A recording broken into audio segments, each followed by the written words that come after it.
Dear friends of the reunification of the Parthenon marbles, I am sure that all attending this conference will, at the end of it, be persuaded that the Parthenon marbles should be reunified in Athens in their natural and historical environment.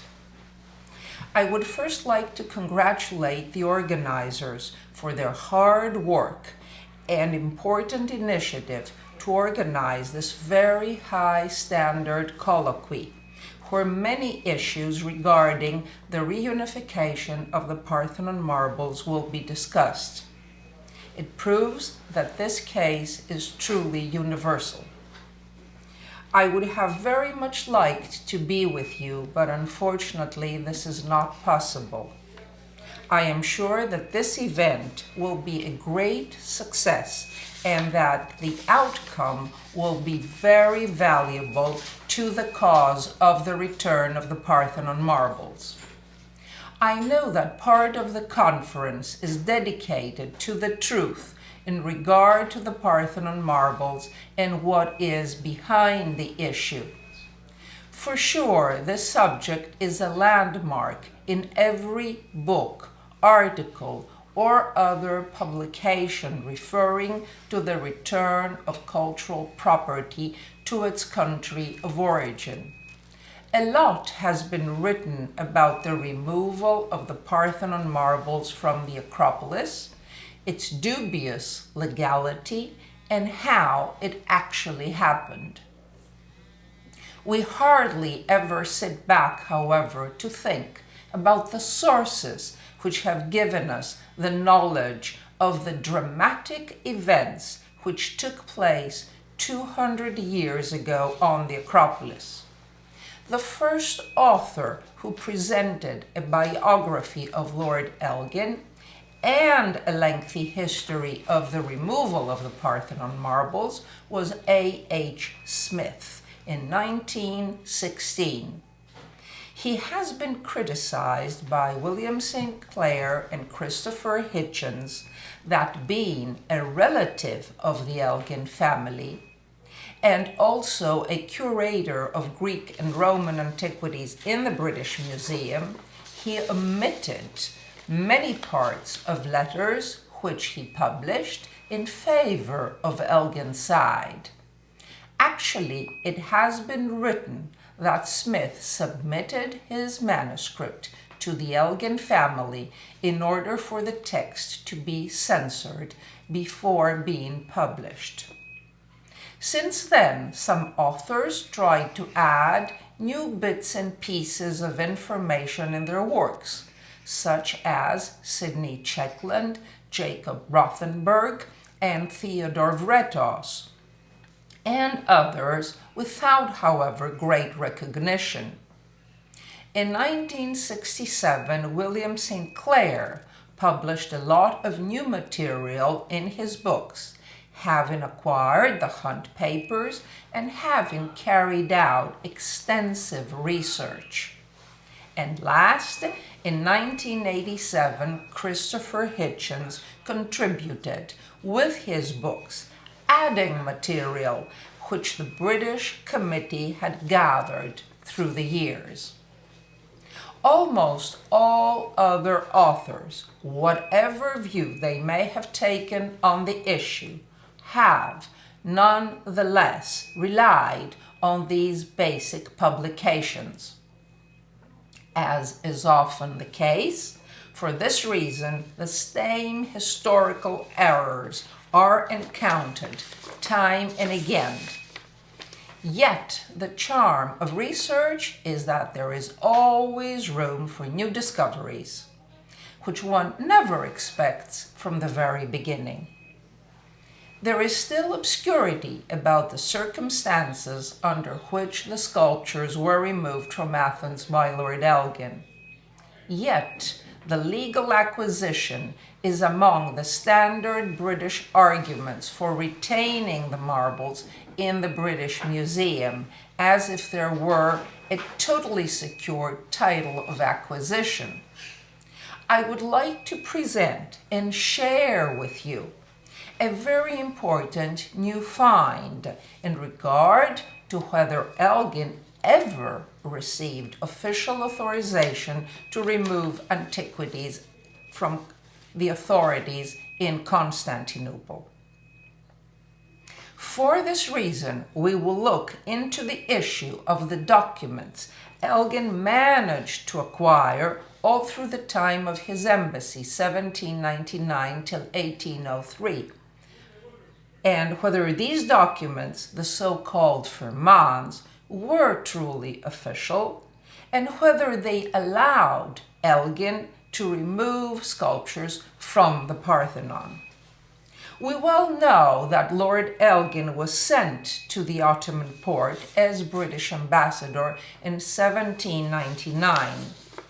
He was instructed by his architect, Thomas Harrison, who was at the time erecting Broome Hall, the Elgin estate in Scotland, to send a team of men to Athens in order to sketch and take casts of various members of the monuments in Athens and profit from the situation, as there were the possibility that soon a revolt would take place and Greece could gain its independence from the Ottoman domination. The team arrived in Athens under the supervision of Giovanni Battista Luzieri, an artist from Italy, in 1800. There were very many difficulties for the team, however, to enter the Acropolis. The head of the Turkish garrison, the Dizdar, demanded that Elgin acquire a firman from the port, allowing the entrance of his people and the specific works Elgin's team tried to carry out on the Acropolis. The difficulties were so many that Luzieri had to travel to Constantinople in order to inform Elgin about all this from close by. The first attempt for a firman seems not to have gone very well. It is not clear whether there was ever issued a request after the document which was addressed to the Ottoman Porte. However, I have found the registry of the outcoming documents from Elgin's embassy, where there is clear mention of the relevant request addressed to the Porte. The specific registry heading of the 17th of June 1800 reads as follows. Mémoire pour demander une lettre de recommandation de la part de son Excellence le Kaymakam Pacha, direct au voïvode à Athènes pour les artistes et peintres qui se trouvent à Athènes. This means memo requesting a letter of recommendation from His Excellency the Kaymakam Pasha, directed to the voivode in Athens for the artists and painters in Athens. But as the difficulties continued and no progress was made, Elgin sent Philip Hunt, the chaplain to his embassy, to Athens in 1801. Upon returning, Hunt urged Elgin to obtain a document which would finally open the way for Elgin's workers. In July 1801, the first so-called firman was given to Elgin from the Kaymakam, the Turkish official substituting the Grand Vizier at the time in Constantinople. This is the very much debated document about which so much ink has been spilled and which forms the basis of the British argumentation for the legal acquisition of the Parthenon marbles. Even though its content does not grant Elgin permission to remove anything from the temple itself, and notwithstanding it has been thoroughly analyzed and proven that this is not a firman, a document from the Sultan, but it simply is a mektub, a friendly letter given to Elgin as a favor by the Kaimakam, it still, in many texts, is considered as the official authorization Elgin acquired for the removal of the Parthenon marbles. Nonetheless, many scholars, even from the British side, have acknowledged that its content was dubious and that Elgin exceeded its terms in its application. No doubt Elgin knew the limits of this document and the illegality of the removal of the Parthenon marbles. The people who surrounded him knew this as well. This is clear because when Elgin and his family visited Athens in 1802, they immediately became aware of the fear that Turks were sensing in regard to the works being carried out by Luzieri on the Acropolis. In a letter Lady Elgin wrote on May 19, 1802, she mentions that the voivode, the governor of Athens, sent a message to the Dizdar, the military commander of the Acropolis, that he would visit the fort in order to see what was being taken. The Dizdar told Luzieri that he was terrified, as he feared the voivode would find fault with him. Luzieri, however, had been instructed by Lady Elgin to circulate the rumor and answer that she had new firmans which would cover for all things. Even the two Greek workers Luzieri employed feared for their lives. For this reason, Elgin was asked upon his return to Constantinople to obtain official documents covering up for the illegalities. Elgin understood that he needed to keep these people loyal, and for this purpose, when he returned, he asked for letters of recommendation for the voivode, the Dizdar, and the two workers. He asked for these documents from the Grand Vizier, who in the interim had returned to Constantinople. It is known that these letters were finally issued and that they were sent to Athens. On the 28th of October, 1802, Luzieri mentions in a letter to Elgin that he was obliged to hand the letters to the Turks in order to encourage them. In the same letter, in an unpublished part, which I spotted, Luzieri literally says that I needed to calm the Dizdar about your vigilance so that he can live in peace.